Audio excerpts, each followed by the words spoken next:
Hello and welcome to another episode of Good Lookin Kickstarters, where we tell you stuff we saw on Kickstarter. I'm Becca Scott. Oh, is that my cue? And I'm Ruel Gaviola. I'm sorry. I'm Ruel Gaviola. It's a good day to check out some good-looking Kickstarters. There are no rules, Ruel. I mean, I didn't tell you I was going to do that, and now I feel guilty.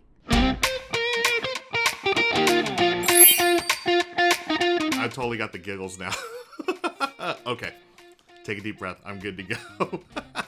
I gotta know, Ruel, what is hot on Kickstarter right now? Kick it off. Kick it off. Yeah, there's all kinds of hot stuff going on, Becca. The first thing that caught my eye was Gift of Tulips. This is a game from Weird Giraffe Games, designer Sarah Perry, and it's already been fully funded, so we are good to go on this one. She doesn't need us. Sarah doesn't need us. She's totally funded. They're totally funded. The game is good to go. It's a card game, set collection, and hand management. What I like is that it's got some area majority / influence. So you're trying to speculate on different commodities, and these are the tulips in Amsterdam's Tulip Festival. I don't know about you, Becca. I've never been to a tulip festival, but it sounds sort of cool. It sounds very relaxing. Not yet. Right? Not yet, yeah. So you got these colorful bouquets that you're trying to collect, and what it reminds me of is Arboretum or Stellar, which are two of my favorite card games. They're very easy to learn, but each decision is it's almost like gut-wrenching, right? It's like, oh, I want to do this, but I have to do another thing at the same time on the same turn, and you can never do exactly what you want, but it's a neat little tension in the game, and that is Gift of Tulips. It's really pretty. The colors are nice. Just the shading on these. It looks like it's, as you said, easy to teach, which is always something I'm looking for. All right. So yeah, that's Gift of Tulips. Becca, what caught your eye this week? Ruel, the game I'm really excited about is Caper Europe. So this is the 2-player version of Caper that came out in 2018, and this is from Keymaster Games. They put out a game called Parks. It was like the hit of Gen Con, I think also in 2018. Have you played it? I have not played it yet. It's on my, bucket list of games I need to play ASAP. So Caper Europe, this 2-player game, it's card drafting, and you are trying to get the locations and thieves and gear in order to score the heists. And whichever player gets the most points for scoring their heists is going to be the winner, but you're card drafting. So you're looking at your cards, you're passing the deck to the other player. But what I love the most about this is the artist's interpretation of these thieves. It's that art style that is very square shoulders, thin arms, angles, and colors. His name is Josh Imrich, and I am blown away by his style. Yeah, that art is very, I don't know, retro style, I guess. It's got that sort of 50ish, spy. Spy versus spy. Yeah, Yes. Totally. And of course, our friend Paula, what a lovely voice. I mean, she can read a receipt and it would sound awesome. Absolutely. Paula Dimming of Things Get Dicey does the voiceover on the Kickstarter video. You gotta watch it. So the next project I want to take a look at is this mobile app called Kinder World. So this is a game where you're taking care of plants and yourself in this very relaxing and lush atmosphere. And Becca, this immediately caught my eye because, as you know, I'm looking for these different types of things on Kickstarter that are very chill and tranquil. And, we talked about Zen Tiles recently, and this one falls right into that category of just really relaxing gameplay. Ruel, you strike me as such a calm person generally, so I'm why does he even need that? But is it chicken or is it egg, Maybe these type of games, help me maintain my peaceful demeanor, Becca. This was developed in conjunction with psychologists, and they're talking about how sharing supportive messages and plant cuttings can help make a kinder world in the real world and also in this app, which I think is just so fascinating. So you're going to nurture 3 pillars of kindness: yourself, your community, and the world in general. And I think this is such a neat concept, and honestly, it's an insta-back for me. Aw, that's really sweet. You know what's not so sweet? Getting eaten. I want to talk about a game from Luddy Creations. It's called So You've Been Eaten. This is an asymmetrical game, and you have an interstellar miner as one of the players, and then you have a beast as the other player. And each is trying to do different things to thwart their opponent, and it just looks really fantastic. So check out So You've Been Eaten. I'm excited for So You've Been Eaten because Scott also did a one-player game last year, again, from our friends at Renegade Game Studios, called Warp's Edge, which was, so good. And if it's anything like this, I can't wait to play it. Speaking of gameplay, just kidding, I want to talk about the art. Kawanchai Maria is a very prolific new artist in the gaming world, but like he's been making art for a while. Games I've played, Kabuto Sumo is a very fun little dexterity game that he did the art for, where you're sumo wrestling bugs. He did flip ships for our friends at Renegade Game Studios. He did a beautiful, beautiful alternate poster art for Galaxy Trucker, which blows my mind. And he did this game. So, I mean, it's an instant buy for me, just for Kawanchai Maria, and also for Scott Alms. I mean, those two together, done. It's a total like killer combo. You got Kawanchai, you got Scott.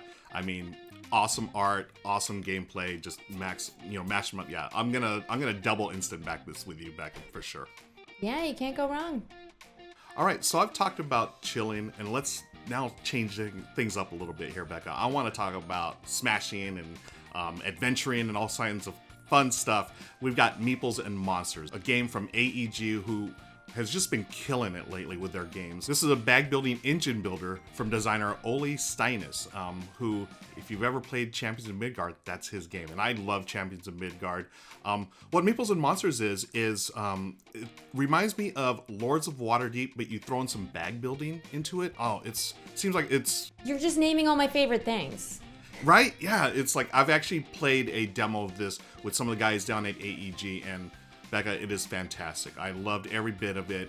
You've got your board where you're doing worker placement and taking actions, but you're taking actions in order to gather meeples. And depending on the color of the meeple, they do different actions and get you different, resources and stuff. They go into your bag. You're eventually going to draw them like a deck builder, but it's a deck. Like Quacks of Quedlinburg. Yeah, totally like Quacks of Quedlinburg. You're building your bag of meeples here, you're drawing them, and then those you're going to place out on the board to do actions.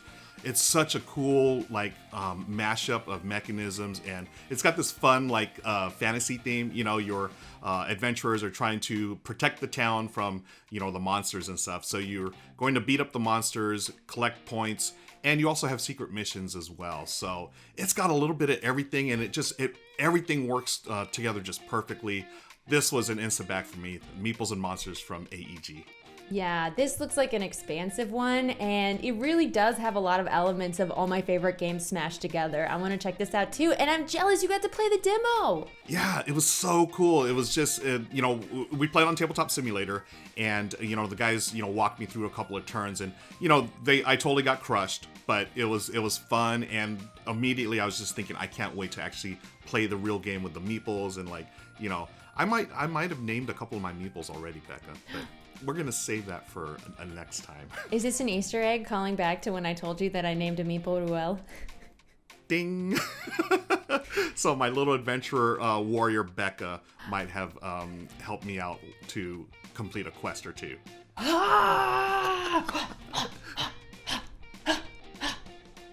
That's exactly how it went. You have to stay two-dimensional, though, because you're a meeple. This is how meeples move, folks. But anyways, that's Meeples and Monsters from AEG, now on Kickstarter, and it's already been fully funded. This next one. Rabbit, Rabbit, a game of superstitions.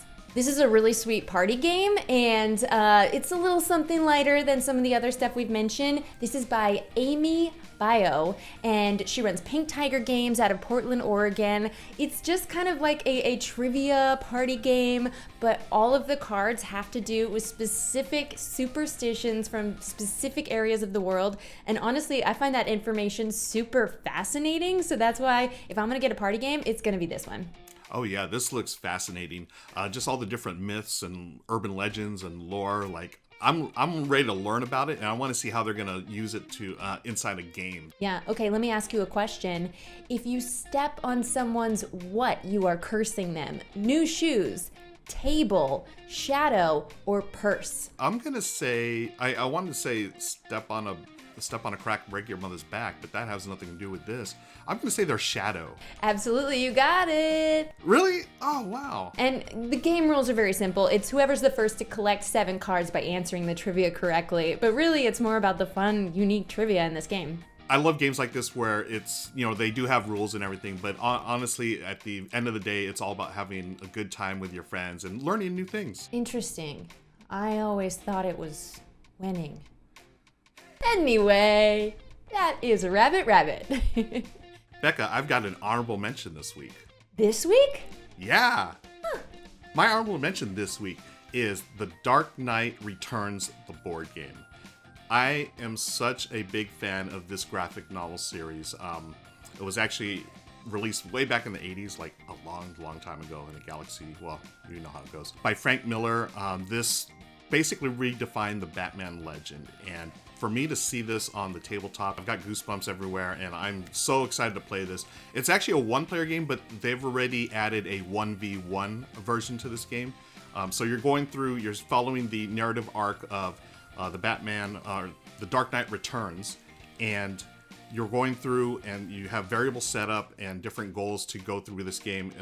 And for replayability, you can, change things up. Very cool. Yeah, Cryptozoic has done some awesome stuff. The one I've probably played the most is Epic Spell Wars. It might cause some fights around the house, but okay, actually, truthfully, a Cryptozoic game is the cause of my most serious argument with my husband, which was an order of operations in Epic Spell Wars, and almost ruined the whole thing, but we made it through. Not to open up any old wounds, but what was the order of operations argument? It's just I had let someone else let a rule, slide by because it didn't really matter, the order of operations, and then it did because it would have killed someone, and I was like, hold on, technically the order of operations in this. And his argument was, well, you didn't say anything when Amy did it, so we can't change it now. It's like, but Amy wasn't killing people. Don't worry, he'll never watch this. Awesome. Yeah, so that's the Batman, The Dark Knight Returns from Cryptozoic. Looking forward to it. Yeah, Cryptozoic does some awesome stuff. They do. Okay, well, I guess we're done here. But wait! I, too, have an honorable mention. Can't go without an honorable mention except in the times when you do. This is not one of those times because I have to tell you about Dungeon Alchemist. Now, don't worry about backing this Kickstarter because it's almost done and also so incredibly well funded. They asked for about $50K and made almost $2 million, maybe more than that at this point. This is software that is going to make incredible maps for your tabletop RPG. And it looks like it's going to be importable into any virtual tabletop software. Like I like to use Roll20.net. I'm sure they say it's compatible with many different virtual tabletops, but it's beautiful. Basically, you choose the number of squares, you drag and drop a room in your dungeon as you'd like, you choose what type of room it is, and then they auto-populate with cute little furniture and stuff so that you have a beautifully well-formed map with minimal effort. Yeah, this is just absolutely beautiful, and I love how many different things you can do with this. And like you were saying, Becca, it just makes it easy. Like, I want to play more games because of this, just to use this, right? Well, behind the curtain a little bit, most Kickstarter campaigns, especially if they really know what they're doing with their campaign, they're trying to earn more than what they asked for. That's why there's stretch goals and everything like that. But I think with $2 million, this software is gonna blow us away. Oh my gosh, is it the end of the episode already, Ruel? Just like that, Becca, that's it. All right, friends, that's all the time we have for this week, but we'll catch you next time. Follow us on Good Time Society on all the platforms. Find Ruel on Ruel Gaviola. See you next time.